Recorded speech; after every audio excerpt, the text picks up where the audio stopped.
Bizkaiko Foru Aldundiak adineko bidaien 16. edizioa aurkeztu du. Aurten 8.600 plaza eskainiko dira 25 destino ezberdinetara. Foru erakundeak 1.000.000 eta 350.000 euroko aurrekontua jarri du zahartze aktiboa bultzatzeko politiken barruan sartu behar den ekimen honetarako.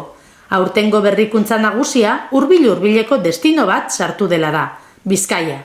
Bizkaitik Bizkaira izenburupean destino honek 100 plaza eskaintzen ditu Bizkaiko eskualdeak hobeto ezagutzeko 4 zirkuitu ezberdinetan banatuta.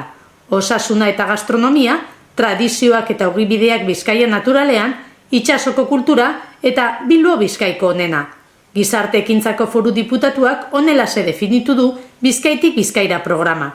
Gure lurraldeko bazter ezezagunak ezagutarazteko eta esperientzia bereziak bizi izateko aukera bat. Esperientzia bereziak esan du baserriko bizimodua edo hartzaintza ezagutzeko aukera ematen dutelako esaterako edo Idiazabal gazta bat egiteko prozesuan parte hartzeko aukera.